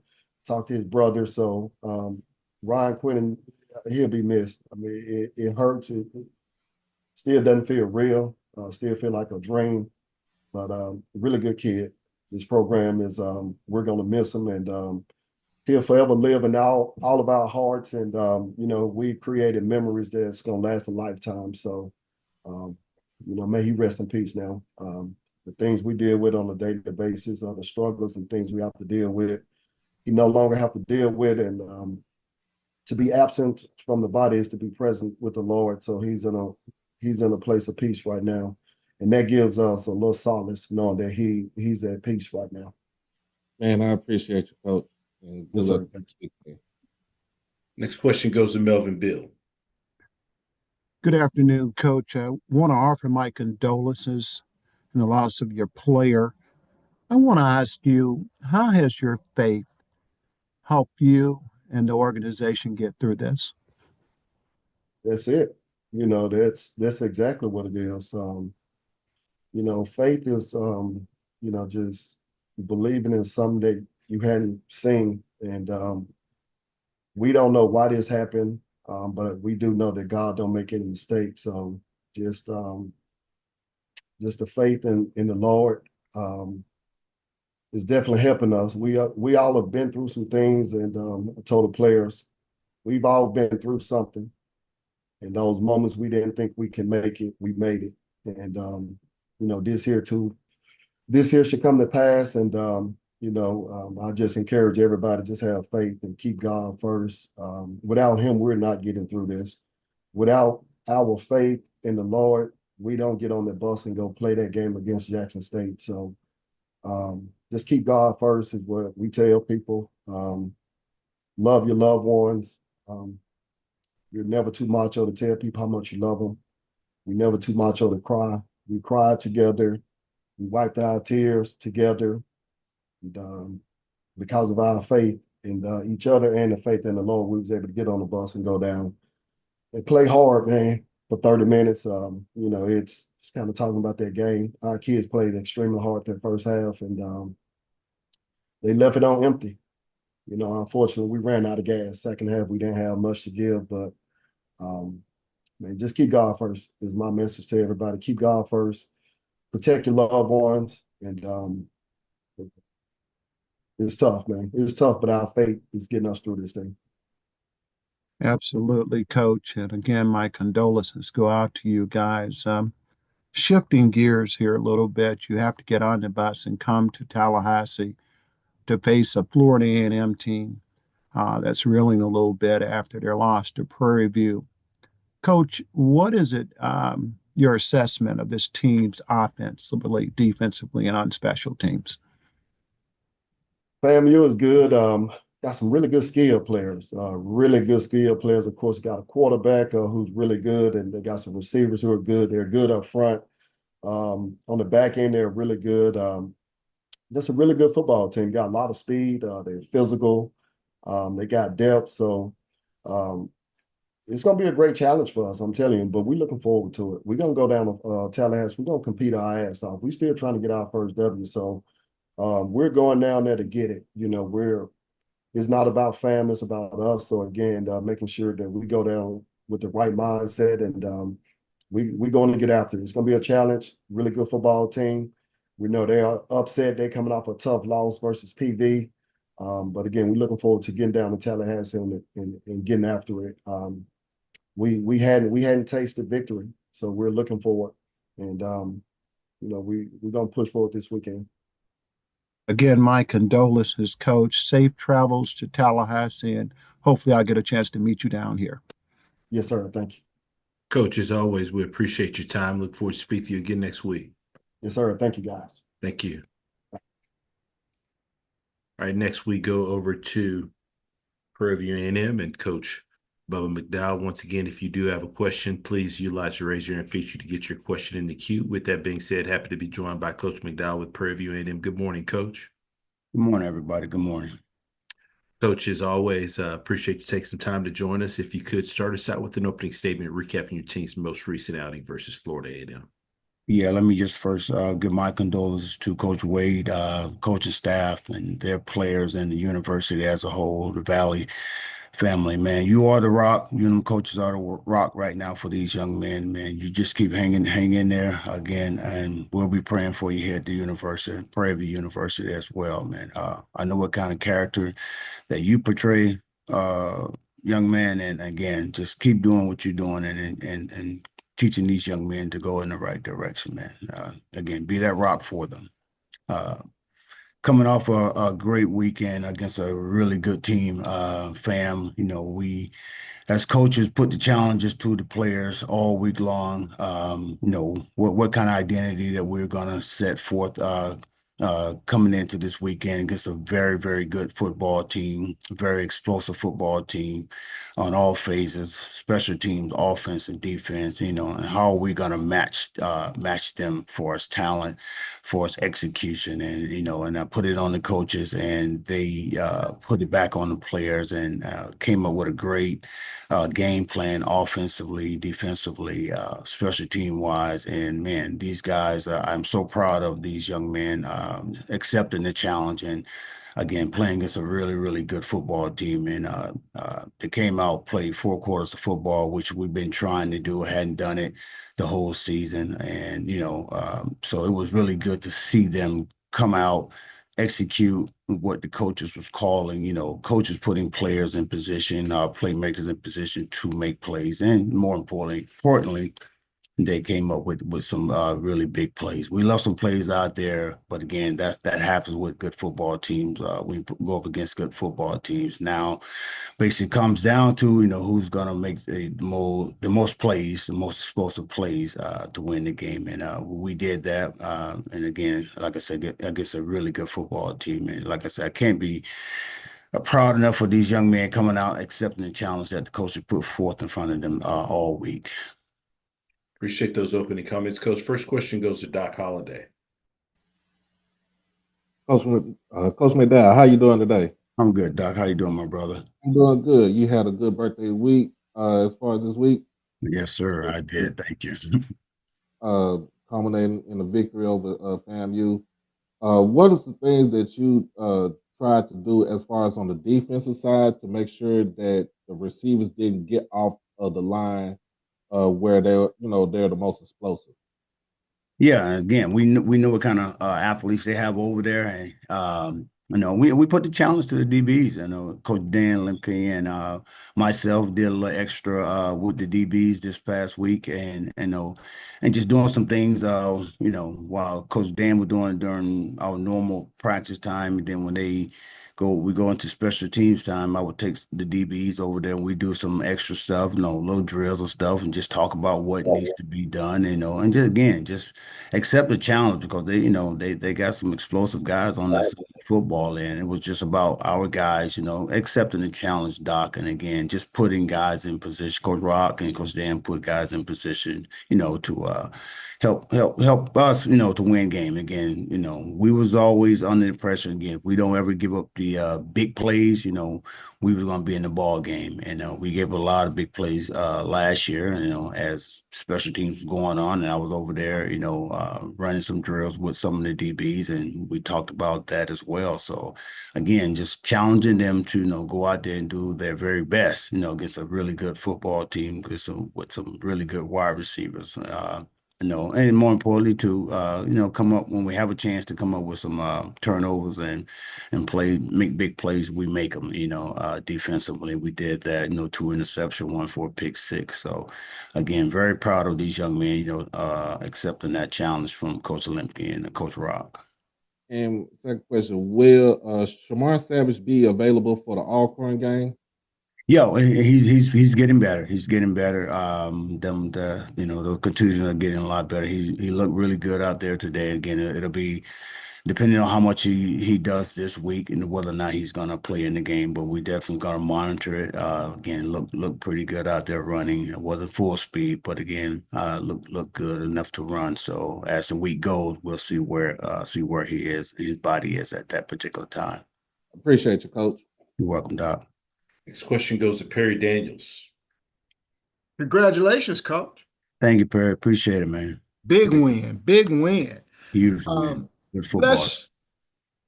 Let's talk about how much last year's results factored into the motivation for this year's game. Oh, big time. Yeah. And we talked about it, again, it was a way to get these guys motivated, talking about, last year, bringing it up twice, playing against a really good football team. And, we going into this game, don't want that to happen again. So in order for them not to let that happen again, they're going to have to challenge these guys. Again, they knew what kind of football team Fam was coming into Prairie View, and they was going to have to match it, and more importantly, they're going to have to exceed it, in order for us to win this football game. Again, this game has been around a long time, and is, Coach Manning said earlier in his interview in the program about putting players in position to make plays and do what you do best. Don't try to do too much. Just put players in position what they know how to do, whether it's running, passing, and let them do it, and just let your athletes go out and do that. And again, they took on the challenge, of a good team coming in here, again, who lost, to Jackson, in the last minute. So they knew what was at stake.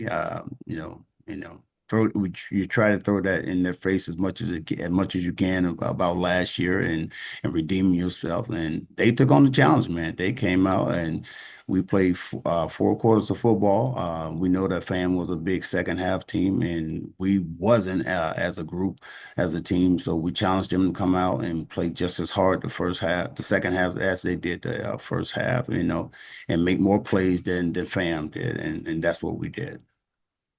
And you talked about limiting their big plays, but you had a few big plays of your own.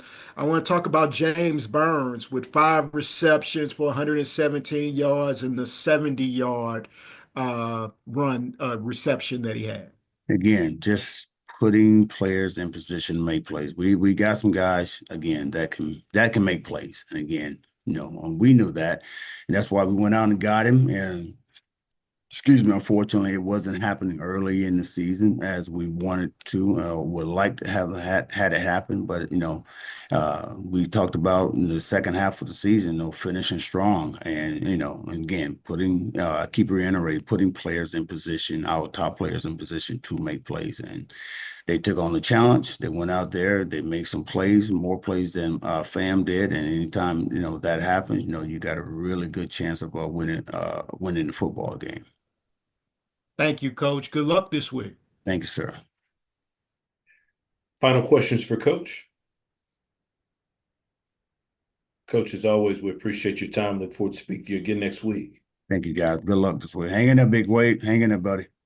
Appreciate it, Coach. All right, next we go over to Southern University and Coach Graves. Once again, if you do have questions, please utilize the raise your hand feature to get your question in the queue. With that being said, happy to be joined by Coach Graves with Southern University. Good morning, Coach. Good morning, Drew. How are you? I'm good, Coach. Appreciate you as always. Coach, thank you for taking some time to join us. If you could start us out with an opening statement, recapping your team's most recent outing versus Bethune-Cookman. Well, first of all, let me start off by saying that my thoughts and prayers goes out to the Valley State family, Coach Wade and this program and the entire university. I had the unfortunate situation happen when I was there at Valley State some years ago. So I know you're going through something tough right now, but we all know that there's a God that sits high and looks low, and he has a comforter for us. So y'all just hang in there. Second of all, I also want to congratulate our women's soccer team for winning their first ever SWAC championship in the history of Southern University. So congratulations to Coach Fontenot and his program. Saturday was a great day. It was game day here on the Bluff. We had overcast. They had storm brewing in the Gulf, and it had a dreary feel to it. But it was nonetheless, the weather was good. Bethune-Cookman, Coach Woody and his team, he came in here fired up, ready to go, and they came in here wanting to win. And those guys played a tremendous football game. We were fortunate to make one more play than they did and come out victorious. Hats off to Coach Woody. He's doing a great job with his program. I was glad. I'm excited at the fact that we got to win. I was disappointed at the way that we played. We didn't play to the standard that we are capable of playing or what we expected to play, but we got to win nonetheless. And we'll use that as teaching moments to make sure that we pay attention, because we have a very good UAPB football team coming in here this week. Appreciate those opening comments, Coach. First question goes to Keisha Kelly. Hey, Coach. Good afternoon from Atlanta. Hey, Keisha, how you doing? I'm good. I echo your congratulations to the soccer team. I was super excited about that. 5 overtimes, Coach. That's heart palpitations for the Jaguar Nation. That's near death though. What are y'all doing this week as you get ready to take on this it is pretty good University of Arkansas Pine Bluff team with Coach Hampton? What are y'all doing to clean up some of those mistakes from this past weekend? Well, as Coach Roderick Fobbs used to say, we gotta scratch where it itches, and we got to pay attention to the detail and make sure that we're doing what we have to do, that we execute at a high level with a great level of efficiency and execution to gives ourselves a chance to be successful. All right. Good luck, Coach. Thank you. Question goes to Perry Daniels. Coach, you sure have a flair for the dramatic. Uh-huh. You you doing, and your Perry? team. No, I'm just waiting. Today, sir? How you doing today, sir? I'm doing well. How you doing? I'm super fantastic, man. The Jags won. Let's talk about your quarterback rotation. We noticed that when Xavier Tissett struggled, you didn't go to Noah Botton. You went to Woods. Talk about the rationale there. Well, that was the rotation we had all week. And, the offensive staff, hats off to them. They do a great job of preparing those guys. As I always say, we're going to play the players that give us the best chance to win the ball game. And Jalen Woods had he prepared himself as a starter, even though he didn't start the game. It just so happened his number was called and he was ready. And that's hats off to that young man for being prepared when his number was ready to call. We tell him all the time, you got to make sure that you're preparing to play every play, because you're only one play away. And then also, if your mind is not focused on being ready to play, then you won't be ready to play when you're called upon. Thank you, Coach. Good luck. Thank you. This question goes to Tanner Spearman. Good morning, Coach. Kelby Givens, another great day for him. 2 sacks, 3.5 tackles for loss. And he's had a sack in every conference game but one for you guys. What has made him so consistent week in and week out? I say it all the time. He's consistent in the way that he lives. He's the same exact way every single day. He practices the way. When people see him play on Saturday, that's just the production of the rehearsal of how he performs every single day in practice. He's 100 miles an hour every single day in practice. He's the same way in the iron hole, the weight room. He's that way. That's just Kelby. And that's what happens. You're going to play like you practice. He practices and prepares that way, and it shows up on the field on game day. And talking about being consistent, you guys as a team are now 3-0 in overtime games. You've won a lot of close games this year. What has allowed you guys to be able to find a way week in and week out in these close games to come out with a victory? Well, I think it's hats off to the players for having the mental fortitude, the intestinal fortitude to dig deep and just play after play. I think the coaches, assistant coaches, done a great job of getting those guys to understand that it's not over till it's over, and you got to play every play, and that's what we do. We're gonna play until the last second goes off the clock, and those guys have done a great job of being resilient, and it's worked out for us. All right, thank you, Coach. Thank you. Next question goes to Jim Klein-Peter. Yes, Coach. Would you talk a little bit about defending this pass catch combination of Hagens to Giovanni Gibson that UAPB has had a lot of success this year? Yeah, they're doing a great. Coach Hamp's doing a great job of turning the culture, changing the culture, and turning that program around. And he has a great trigger man at the quarterback spot. And then Gibson is the best receiver in the conference, probably one of the best in the country, no doubt. And then he also has a few other weapons as well. So it's going to be a challenge, and we know it's going to be a challenge. They're not going to change who they are and what they do, and they're going to come in. Coach Hamp's going, he said he wants to try to run the football some, and we know that they will. And, but they're going to go with their bread and butter. And those guys are going to come in here and they're going to throw that football around. And we got to make sure that we're in the right position and get a lot of hats around that football and tackle well in order to neutralize or, control what they're doing offensively. You don't stop great receivers and quarterbacks. You try to contain them, and that's what we have to do. Thank you, Coach. Mm-hmm. Next question goes to Perry Daniels. Yeah, Coach. I also want to talk about Bethune-Cookman and what they were able to do to limit your offensive productivity now that you've had an opportunity to review the film. What did they do? Go ahead. What did they do? Well, they played their style of defense. I mean, I think the first play of the game, we break one all the way down to the 2-yard line and we get a penalty. And that held it, we get a penalty way back up the field. And I looked at the film and the holding call that they called on Darren Morris, I disagree with strongly. And but the call is the call. I think that stopped us from really getting our offense going. We got to execute. We get an opportunity to execute.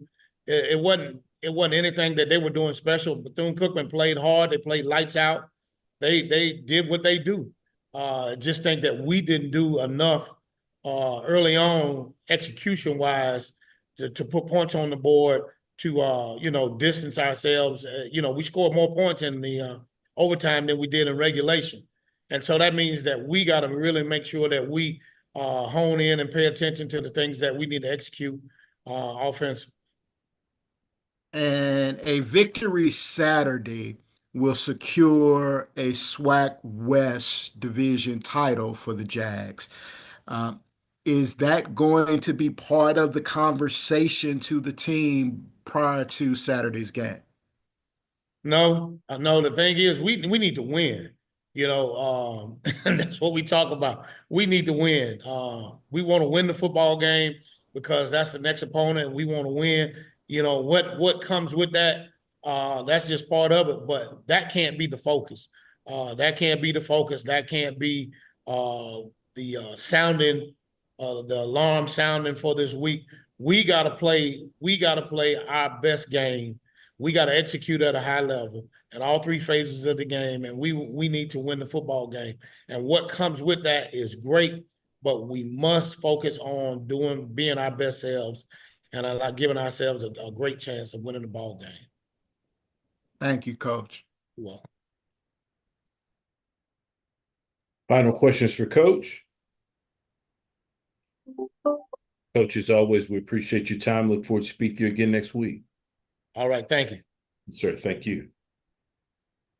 All right. Next, we go over to Texas Southern and Coach Dishman. Once again, if you do have questions for Coach, please utilize the raise your hand feature to get your question in the queue. With that being said, so happy to be joined by Coach Dishman with Texas Southern. Good morning, Coach. You're on mute, Coach. Good morning, everybody. How you doing this evening? Good, great, Coach, and thanks for taking some time out to join us. If you could, Coach, start us out with an opening statement recapping your team's most recent outing versus Alcorn State. Well, we played well in the first half, but we got to put two halves together, 4 quarters together, in order to come out to a secure victory.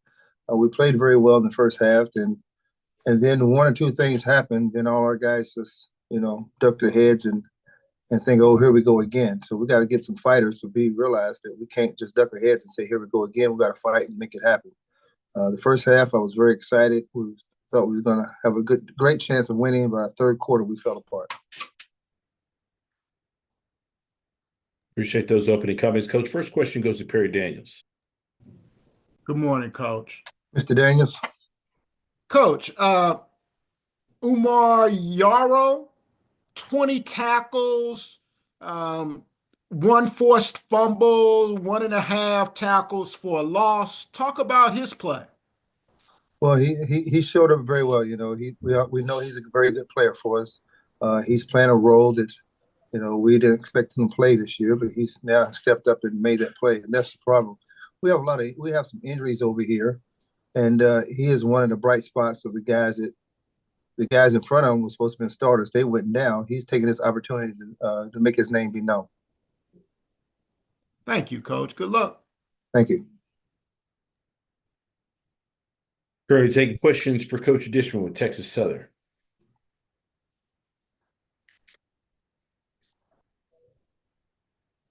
Questions for Coach?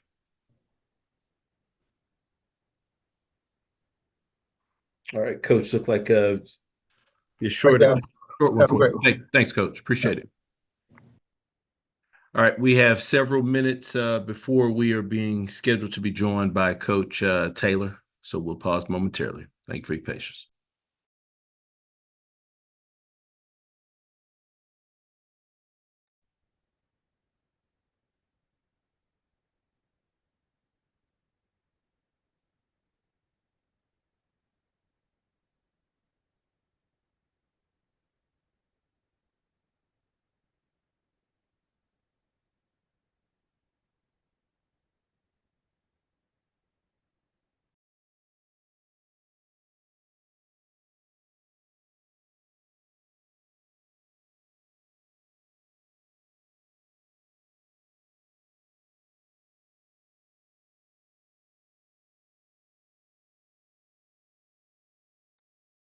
All right, we are actually going to go ahead and start a little bit ahead of schedule here for Coach Taylor. We got some available time that just freed up with our previous coach, so we'll go ahead and get started. Coach Taylor, good morning, sir. Hey, good morning. How's everybody doing? Doing good, Coach. Appreciate you, and thank you so much for taking some time out of your schedule to join us. Coach, if you could start us out with an opening statement recapping your team's most recent outing versus Mississippi Valley State. Yeah, hats off to Coach Wade, great friend of mine, great football coach. Just hearing the news that they had to deal with the night before having to travel here to Jackson. That's tough on anybody, any football team. And my hat's off to him. Condolences to the school, the university, that young man's parents, and everything that occurred in that situation. They came out and played though. Going through everything that they was dealing with, they came out and played their butts off. Played a physical brand of football in the first half, and they was right there in that football game. We made a few adjustments at the half. Irv Mulligan had a excellent game this past weekend running the football for us. Jacoby and Morgan played pretty well. Our defensive line got after it in the second half. So, like I said, hats off to Coach Wade and his football team. Appreciate those opening comments, Coach. First question goes to Doc Holliday. Coach Taylor, good morning to you. Good morning, Doc. How you doing? I'm doing good, doing good. The team offensively has gone from more passing the ball to more of a power running game in the last couple of weeks. And in fact, and if I'm not mistaken, you have averaged probably over close to 275 yards in the last 4 games as far as rushing the ball. What is the things as far as when it comes to getting that ground game going that you see, have you seen from each week? Yeah, it starts with Coach Manning and those guys on the offensive line. We got a big group up there that are playing a physical brand. They're doing a great job of controlling the line of scrimmage. So anytime they can control the line of scrimmage, we can kind of keep the ball on the ground and keep their offense off the field. But they have been putting up some huge numbers these last couple of weeks.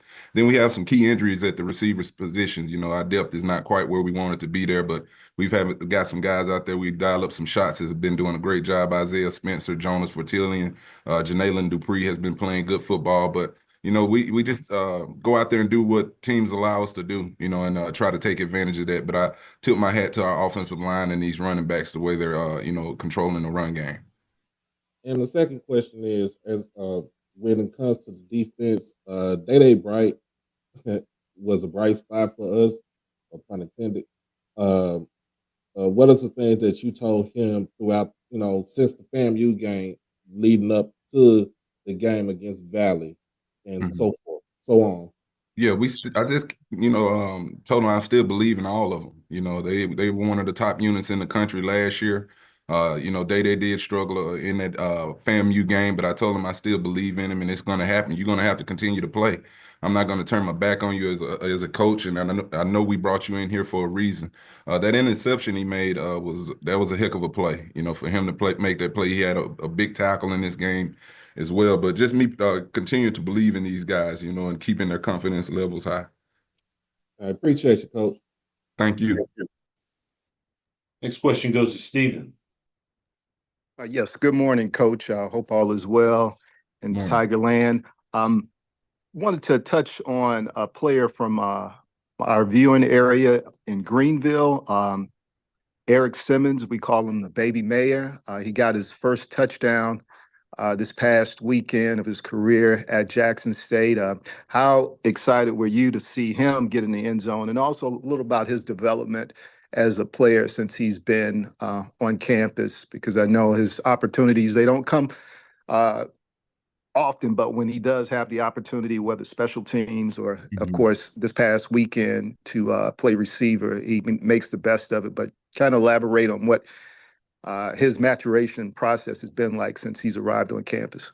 They're just so very proud of Eric. I went to school with his dad and his uncle. They're twins, very well-respected men. And I recruited Eric. I went and did a home visit with him. He was a very electric player up there in Greenville. And he's just been waiting his time. He works hard in practice. He had a great all season, for us changing his body. You see him out there when nobody else is out there, working out, running on the field, in the weight room and things like that. So, that moment was kind of building up. It was, time for him to go out there and make a play. We missed him early on a similar play against Bethune-Cookman down there on the road this year. And the things he's been doing on special teams is, been lights out. He's just a big time electric guy. He's a true blue, true JSU guy. His family are all JSU people. He loves it here. And it was just, a great moment for him in his career. What did you think about the celebration afterwards? Did you get a chance to see that? Somebody sent it to me. I didn't actually see it on the field, but I thought it was very clever by him. And that's just Eric, though. He's an energy guy. The players were excited. Everybody on the sideline was really pumped up after that play. All right. Thank you, Coach, and wish you well this weekend. Thank you. Question goes to Perry Daniels. Good morning, Coach. Good morning, Perry. How you doing? I'm well. How are you? I'm good. Coach, Alabama State's coming to town, and Coach Eddie Robinson traditionally has a very, very good defense. Your offense is very explosive. How are you going to, what do you expect from this Alabama State defense? How do you attack a defense that has been so consistent over the years? Yeah, they're a well-coached football team. You talk about the Alabama State team. This was a team picked to win the East Division and also the SWAC championship. But Coach Eddie Robinson has done a great job building that program up. And that defense is a stingy defense. They physical. They got a lot of length over there. So we got to be play mistake-free football against a team like that. Us having to go on the road and play down in Montgomery. I know it's going to be a great game day atmosphere, but they're stingy on the run. They're very stingy with the run game, you know, and do some really good stuff. Got some really good players over there. We run the ball well, so that should be, you know, make for a great football game. But, you know, hats off to Coach Eddie Robinson. He does a great job with that team. That defense is very electric, but we look forward to the challenge this weekend. And Cameron McCoy at the quarterback position, Coach. He hasn't been there. You started off the season kind of rotating the quarterbacks, but now you've seemed to settle on just one. Will we see Cameron back at the quarterback position? We're gonna go with Jacoby and Morgan as our starter. You know, that's how we've been, you know, these last few weeks. We hadn't really finished our game planning for Alabama State this week. We'll complete that on today. So I can't make any promises on that right now. Got you. Good luck, Coach. All right. Thank you. Appreciate it, Perry.